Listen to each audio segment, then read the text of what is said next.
The following is a presentation of the Black Hollywood Live Network, the first online broadcast network dedicated to African American entertainment. Hollywood Redefined.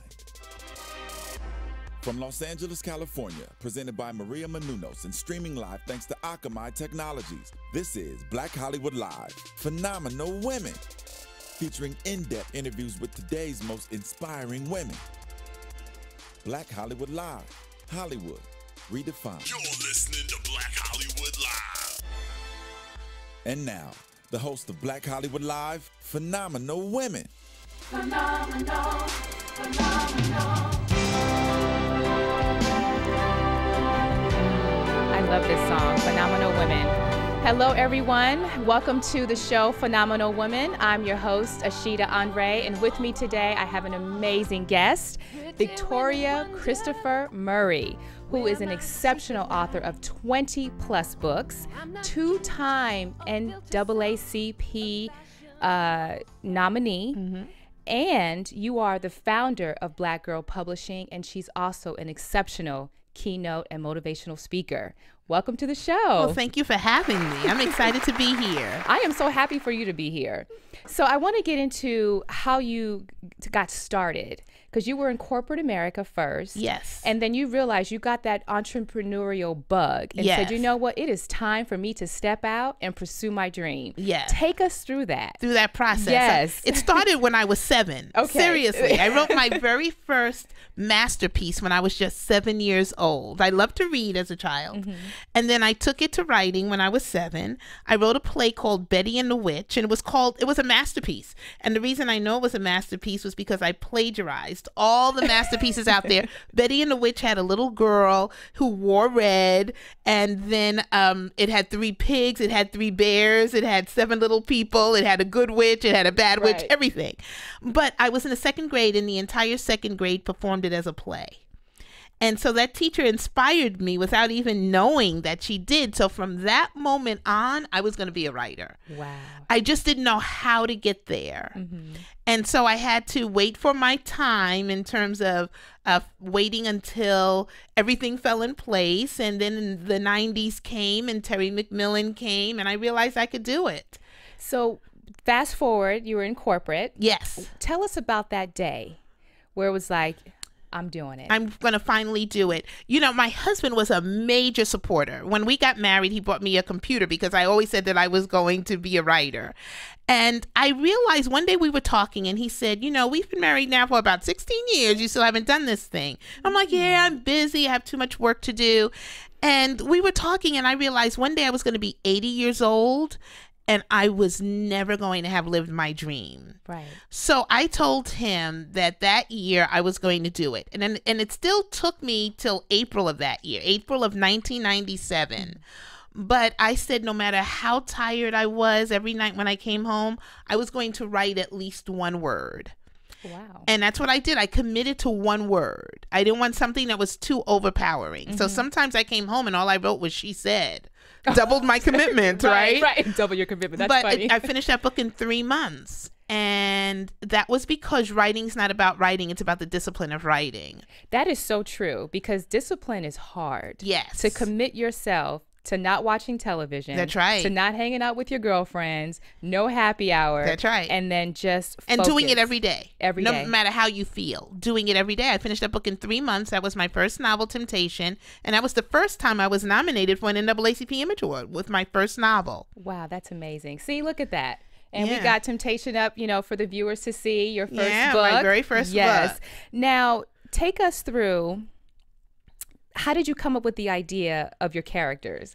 For the first time? For the first time, yeah. You know, it was, that was really easy. It's interesting because I've wanted to write all these years and I didn't do anything until 1997.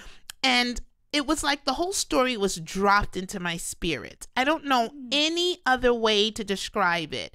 It's the only book that I've written just chapter to chapter, not having to think too much about it. It just flowing so well. And I always felt like it was maybe God's trick. It was his way of making me do what I was supposed to do and making it seem so easy that when I finished it, I was like, oh, I can write 3 or 4 of these a year. Well, when I finished it, it became harder because I learned a lot about writing. but that book was already in me. Right. It was in me already. My job was to just pull it out. Now, also, you accomplished something else in addition to your NAACP nomination. You self-published, sold 9,000 copies. I sold 9,000 copies in 6 months. In 6 months? In 6 months. Take us through that. How did that happen? Well, I have my MBA in marketing, and my husband had his MBA in finance. So we didn't even try to get my book picked up by we knew we were going to self-publish. We figured we were smarter than everybody. Here you had these 2 MBAs from Stern Business School for NYU, which is a top 20 school. We were like, we were going to make all the money and keep all the money. And so we self-published it, and I knew what to do. I knew it was going to be a grassroots kind of guerrilla marketing campaign. And I also watched what the larger publishers were doing. There were not that many African-American authors out during that time, but I knew that they were going on tours. They were appearing where readers were. And I decided I was going to sell my book one book at a time. A lot of people make the mistake. They're trying to find those places where they could sell 100 and 200 copies of a book. Right. I didn't mind going to a church and selling 10 copies. I didn't mind that because those 10 people were going to read it, love it, and tell other people about it. Right. And that's important because back then there was no social media. There was no social media. I can't imagine how I did it. Without Facebook, I wouldn't know what to do. So you wrote Temptation, you accomplished 2 huge milestones, and then you went in to write several other books that you have novels of. And you wrote Joy. Joy was my second novel, and if you ask a lot of people love Temptation, but when you say Joy, people sigh. They love that book, yes. And then you had Grown Folks. Grown Folks Business. So as soon as you hear that, you know what that means. It's some drama. Now, how do you get to the drama? Did you just create that? Is something where you watch something and it inspires you? How do I do that? You know what's interesting? People ask me all the time, where do I come up with the stories and what am I doing? And what is interesting about it is that I really believe this is a gift from God. It's just like a singer who can't figure out how they did all of this. And I feel like God has given me the gift completely. So I have the discipline to write, and the stories are already there. I once heard Michael Jackson say that every song he was going to write was already inside of him when he was born. Oh, wow. It was his job to get it out. And I was looking at the television saying, that's exactly how it is for me. I understand. So it's already inside of me. And some of them are just little seeds of stories that I have a little glimpse into them, or some I don't even know what they are yet, but they're already there. They're already there. They're already there. It's my job to get them out. Now, when you get them out, do you have writer's block? How do you get through now that you've become not non-novice anymore? Now you're experienced. I'm a veteran. You're a veteran I can't believe it. Yes. And do you still get writer's block? I don't really believe in writer's block. I believe that's really procrastination. I think it's a pretty name for procrastination. You just don't feel like doing it. And so writing's a job for me. And so do I ever feel like not going? Yes. Just like anybody at any job, sometimes you don't want to go. Right. But what does everybody else do? They roll out of bed and they get in their car and they go. And so I have to roll out of bed, walk down the hall, and go into my office. And I have to write. And some days are much more productive than others. Some days I can get 2 words out. Right. And it'll take me all day to get 2 words. And then some days I could write an entire chapter. Now, there's some writers who could write a whole book over a weekend. That won't happen with me. You know who does that? Tyler Perry. Even though he's not a writer necessarily with books, but in screenplays. And he can do a whole screenplay in like a weekend. Yeah, I wish I could. That's not me. It takes me about a year to write a book. Yeah. But I have to really spend time with the characters. My books are more character driven than plot driven. And plot driven books are more commercial. Character driven books are more literary. Those are the literary works. And so I think I have a nice blend of both. I try to have a high level of craft, but I know I want to sell a lot of books. So I want it to be commercial. And so I have to spend a lot of time with the characters, getting to know them. What would they do? And I want people to feel like they know them. So I go into the gestures and everything about them. Wow. Now, for our viewers, your books are Christian. They're called Christian fiction. Which is a challenge sometimes because a Christian will read it and they'll say, "What's all this sex doing in there?" Right. And that's what I thought. I was like, "Wait, I thought this was Christian." I know. But then, as Christians, we do have sex. We do have sex. You know, that's where our baby Christians come from. And I think and I do take a lot of hits for it because. I don't write about perfect people, so I write about unmarried people having sex, unmarried people stealing best friends' husbands. I write about all of that. Right. I deal with all kinds of topics that are considered taboo topics. For example, I wrote a book called Grown Folks Business, where the book opens up with a man telling his wife that he's fallen in love with a man. And I was on a radio show one day, and a man said to me, "That stuff should not be talked about in church." And I was thinking, wow, that's very interesting to me. Because if you're not going to talk about it in church, where are you going to talk about it? He said, that kind of subject should not be brought into through the church doors. So I take a lot of hits, but this is how I feel. I really know there are not a lot of people who get to know that they are living their purpose. Right. I know that I'm doing exactly what I'm supposed to be doing. And so I write what I write. And when my parents love it, when my pastor loves it, and I can even let my 24-year-old daughter read it, I'm cool. You cool. I'm cool. So everybody else. And you know, with the Christians, they are so afraid of certain topics. Yeah. But in real life, these are happening. This is what's happening. And I write about real life situations. So if you do the definition of Christian fiction, I wouldn't fit in there. Right. I would not fit in there. But the reason that people call me a Christian fiction writer was I was the first African American to write in this genre. I had no clue that there was a genre out here called Christian fiction. When I wrote Temptation, I was just writing a book about people I knew. People who loved the Lord, but who were messed up. Right. And so that's what I write about. I get in trouble all the time. Every book. And what about the X-Files? Oh my goodness, the X-Files is the one, and I'm doing a sequel to the X-Files that comes out in June. And I got in trouble for the first line of that book. Can you share? Well, yeah, and then it was interesting. I'm paraphrasing because I ended up having to change it because everybody said this is too much for these women. But it was something, how did I put it? It was, some people called it an orgasm, but I called it heaven. Pure heaven. And all I was talking about was a kiss. But they took it as... So they don't like... No. That's what the line... The first 3 lines... Okay. The first 3 lines are, some people called it an orgasm, but I called it heaven. Pure heaven. But all I was talking about was a kiss. So this is the character saying that. Okay. And so people were like, orgasm in the first line, and I'm like, well, yeah. But why is that so? I get it all the time, but I just write what comes. So I changed it to whoever said a kiss is just a kiss had never kissed Bobby Johnson. Okay. So, and they're more comfortable with that. They're more comfortable with that. Same thing, right? But then the second line I say something like, because when you kissed Bobby, he sent shivers all the way down to my, that's what I put in the book. So. Oh, okay. So that's just as bad. Right, because it's there. Yeah, but the X-Files is one of my favorite novels. And it's one of my favorite novels because I write pure fiction. Total and complete fiction.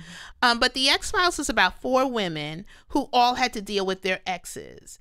One woman, her ex-husband left her for a man. One woman, her ex-husband left her for her sister. One woman, her ex-boyfriend went back to his wife. And one woman lost her husband to God. He passed away. And I never write about myself, but if any character comes close to me, it was the woman who lost her husband to God. and I made her totally different from me physically, how we met, because I didn't want anyone to know that I was writing about myself. But all of my emotions was in there because she lost her husband committed suicide, and that's what happened with my husband. And I needed a way to write that story in a fiction way for nobody to ever know. And then as I wrote it, I became more comfortable even talking about it. And it was therapeutic.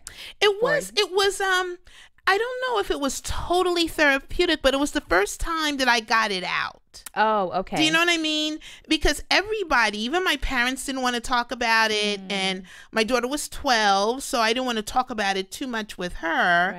Right. And then my friends, we just all didn't talk about it because it didn't make sense to us. Why he committed. Yeah. Oh, Nobody, it didn't make sense. So nobody talked about it. So it was a good time for me to write about my experience without it being my experience. But it was my experience emotionally. So that's why that book is very special to me.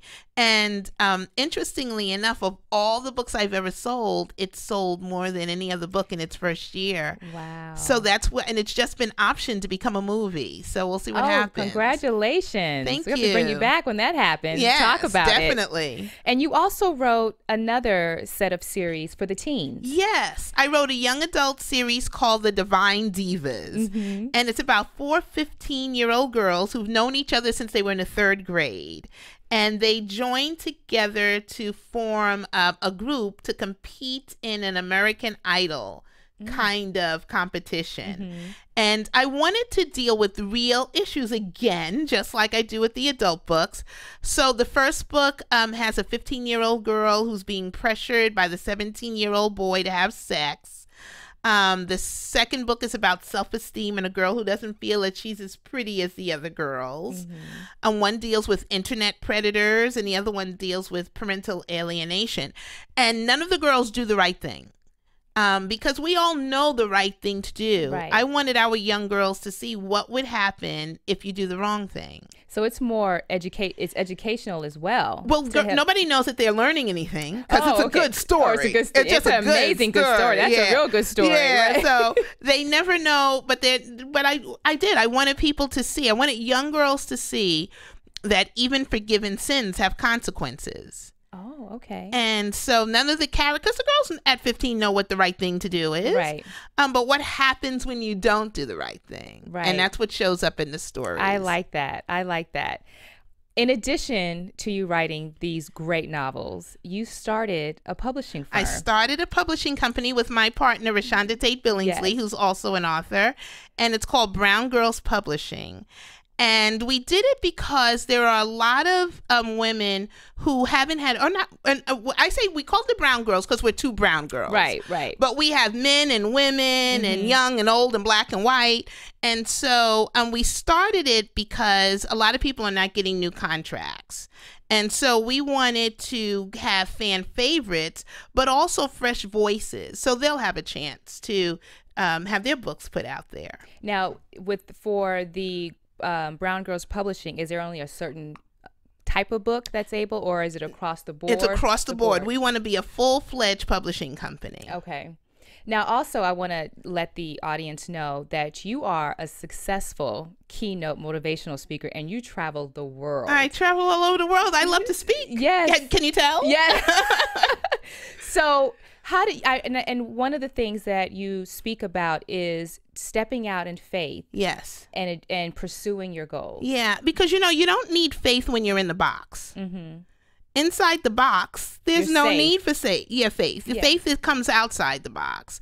And so I talk to people about, are you really in this box, or have you learned to step outside the box? And how do you step outside the box? How do you step outside? How do you do it? Yeah, it's based on faith. It's every dream that you have is not in the box. True. Dreams are always outside the box. I love how you phrase that. Dreams are always outside the box. Always. Because they're dreams. They manifested themselves inside your mind. And so in order to reach for them, you've got to sometimes they may not be that far out the box. Sometimes you might just have to reach a little bit, but you always have to reach. You always have to stretch. Right. And so how you do it is just one day you realize that you're going to be 80 years old. You better have gone after your dream, or else you're going to have a regret. And it's nothing worse than living with a regret. Nothing worse than it. So what else is going on with you? Anything you can share with us? What's next for you? What you have? I know you talked about your book. My new book comes out in June, called Forever an X. Because people are forever an X. I like that title. Yeah, thank you. Forever an X. And anything else that you can share with us? The Brown Girls Publishing Company. We have a lot of great books coming out. I don't know if people will remember J.L. King. He appeared on the Oprah show 10 years ago, the guy on the down low. Get out. And so we just signed him. His book is coming out in May. So we've had some pretty good authors. We're excited. Oh, I'm interested. Yeah. Oh, okay. Yeah. And what's the title of his book? Full Circle. Full Circle. In 10 years, what's happened to him since he was on the Oprah show. Okay, I'm looking forward to that. Yeah. And thank you so much, Victoria, for being on the show. It's such a pleasure to have you. To follow Victoria, you can follow her on Twitter at VictoriaECM. Also on the web to look up any of her novels, to read more about her, and to find out more about her publishing company, VictoriaChristopherMurray.com. Thank you so much. Thank you. From producers Maria Menounos, Dario Kristen, Tiana Hobson, Kevin Undergaro, and the entire BHL crew, we would like to thank you for supporting Black Hollywood Live, the first online broadcast network dedicated to African American entertainment. For questions and comments, contact us at info@blackhollywoodlive.com. Like us on Facebook, tweet us, or Instagram us at BHL Online. And I'm your BHL announcer, Scipio. Instagram me at Planet Scipio. Thank you for tuning in. The views expressed here are those of the hosts only and do not necessarily reflect the views of BHL or its owners or principals.